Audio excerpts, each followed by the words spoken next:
Hello, my lovely Marshall Blender.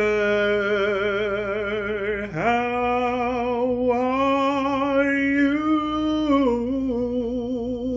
How are you? Hey, so this one is essentially dedicated to the licensed cosmetologists that deal with color.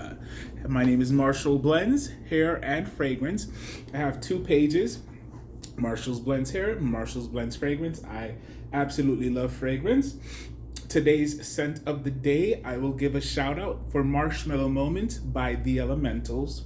But this is going to be focused on hair and to the licensed cosmetologist who works with color. So this came in, okay? Someone said, okay, so sometimes I get frazzled whenever I am going to take on a new hair client or even an old hair client that wants to get their hair done but wants a specific hair color. I have years of experience. I've worked doing hair in highlights and fashion colors for well over a decade, but in recent time, I've become so insecure about my work and the quality of my work and the application of my knowledge. What can I do? What can I do? Can you relate with this person? By the way, that person is me. So here is something that can be done. Talking to yourself and also talking to ChatGPT helps you out, right? So shout outs to ChatGPT. First, take a breath. Take a second. What you're describing is way more common than you think, especially for skilled professionals who actually care about their work. This isn't a lack of ability. This is a mix of pressure, perfectionism, and a shaken sense of trust in yourself. Let's unpack this gently and practically. What's really happening? And it's not incompetence. When you've been doing hair for a long time, your standards get higher, not lower. You see more possibilities, more risks, more what ifs and that is called awareness. Awareness can feel like insecurity. Get that, clock that. Awareness can feel like insecurity, but it's actually expertise talking. It's actually your expertise talking, just without a calm narrator. Think about that. So the narrator in your head who has all this experience, who is an expert, it's talking to you and it's coming up with formulations and thoughts and ideas, but for some reason, because of the pressure, right? Because of the expectation, because of it's speaking frenetically instead of speaking calmly, you know? So that's something that I really appreciated from it. Also, color is high stakes, permanent, visible, emotional for clients. Social media has raised the perfect results expectations. So I love when we have these artists that post the not so perfect results and the not so perfect situation, because that is the reality of it, you know, that is the reality. And so there are customers, clients, I call them blenders, who may come in expecting perfection because I provide 8 times out of 10 perfection. And what about those other 2 out of 10 times where it's nice, it's beautiful, it's good, but it's not perfect? You know what I mean? So you're likely carrying past outcomes more heavily than successes. And that is true because those 2 out of 10 weigh heavier on me. You know, I'm the kind of person that when it comes out perfect, I'm still not satisfied. So imagine when it's not perfect, you know, and that is something I'm working on. 2026 is the year of the fix, and I am, in fact, working on that. That combo can make even seasoned artists feel frazzled. What you can do in the moment when the anxiety hits, slow the consult on purpose. When someone asks for a very specific color, don't rush to prove you can do it. Try this mindset shift. It's a mindset shift where you shift how you're thinking at that moment. You're gonna pivot. You're gonna pivot, right? I don't need to perform. I need to collaborate. Ask grounding questions. Grounding, right? To make you feel stable. What do you love most about the color? What do you not want to see at all? How much maintenance feels realistic for you? This puts the responsibility back into the shared space instead of all on you. And I say this because I am sure you have regular clients who will put all the responsibility on you. The toner that you put on me 8 months ago is not there no more. A toner, you're supposed to touch it up every 6 weeks minimum. So, yeah, that's not on me. You know what I mean? Or whatever complaints. Recently on social media, people have been posting, especially in the Spanish social media, people have been posting clients who come back who had a global blonding, and they come and they say, you did a bad job. You did a horrible job. And the person's like, oh my God, why? What happened? What did I do? They say, look at this. Look at this. The color's here. The color came back. And the person's like, yeah, that's called new growth. No, but doesn't the hair grow from the ends? And the person explains to them, no, my love. Hair grows from the root, from the scalp. So that's why you need to come in every so often to touch up the roots. It's not a one and done. You're not going to be blonde forever, And so that's the thing. So ultimately, the idea is, and I feel really that it's comforting.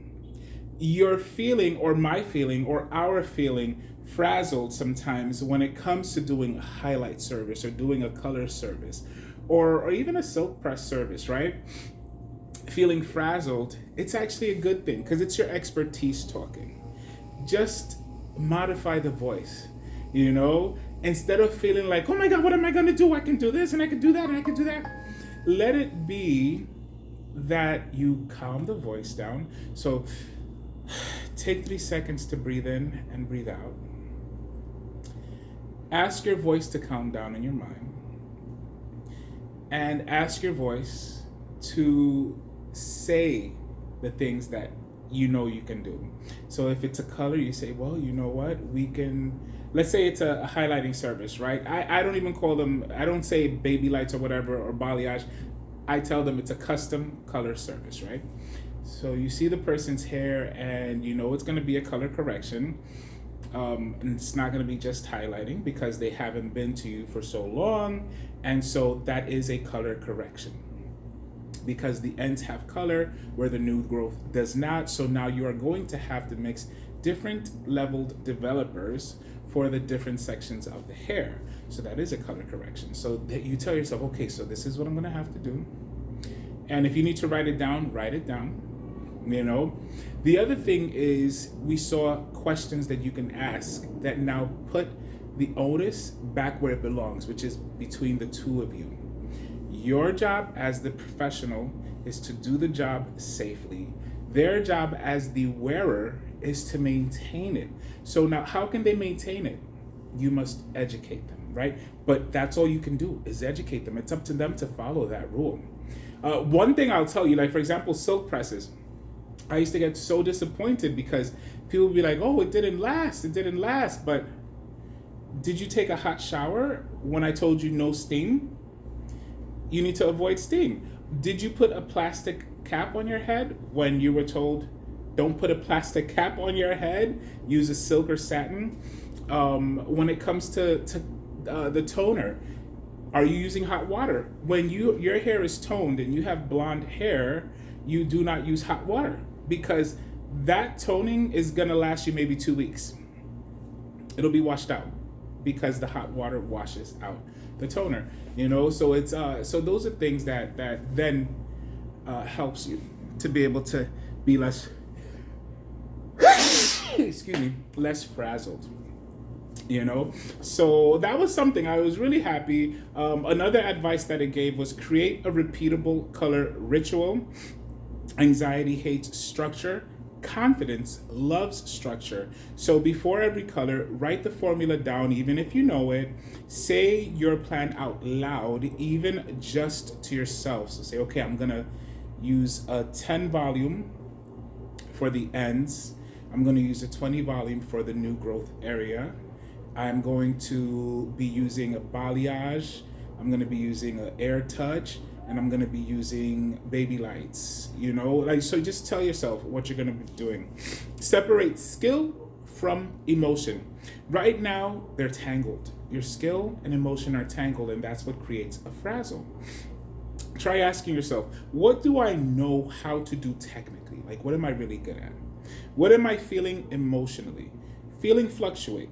Skills doesn't disappear overnight. So you have the skills. I have the skills. So it's there. Do not worry. Do not think that you've all of a sudden lost your skills. You know what I mean?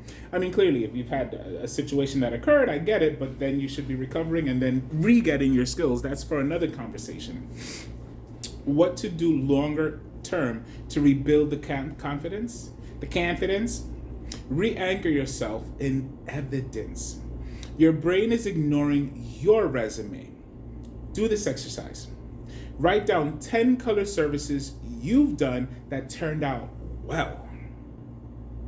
Include photos if you can. Note what you did right in each one. Now, this isn't ego. This is calibration.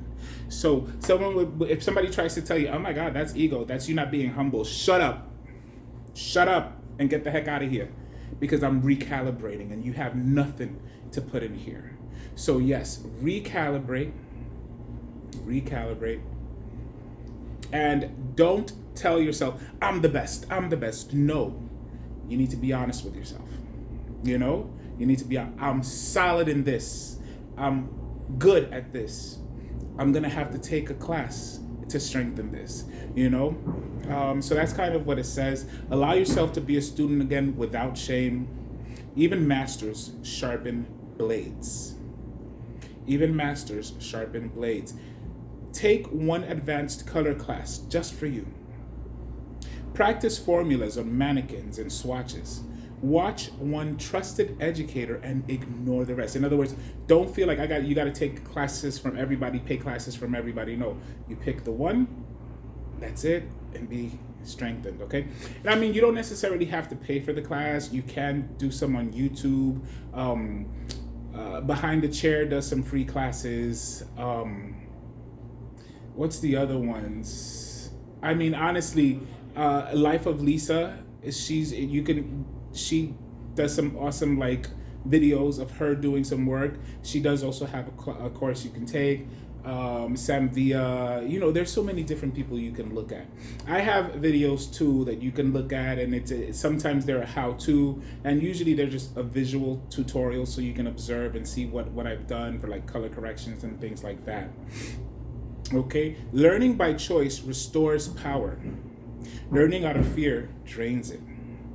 Okay, update the story you're telling yourself. Right now, the story sounds like, if I mess this up, it proves I'm not as good as I thought. Try this instead.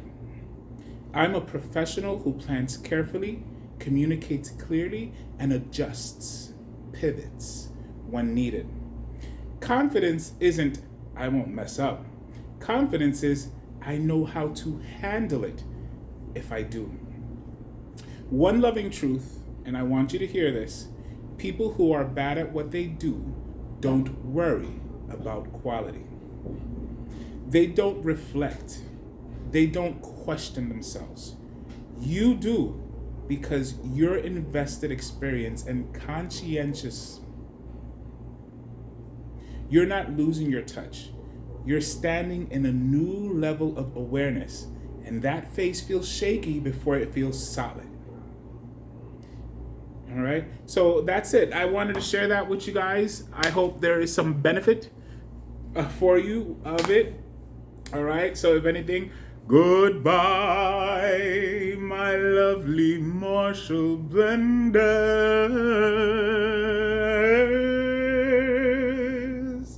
I'll see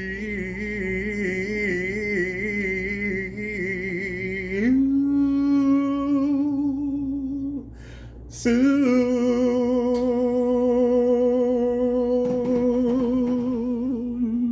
Ciao for now. Love you guys.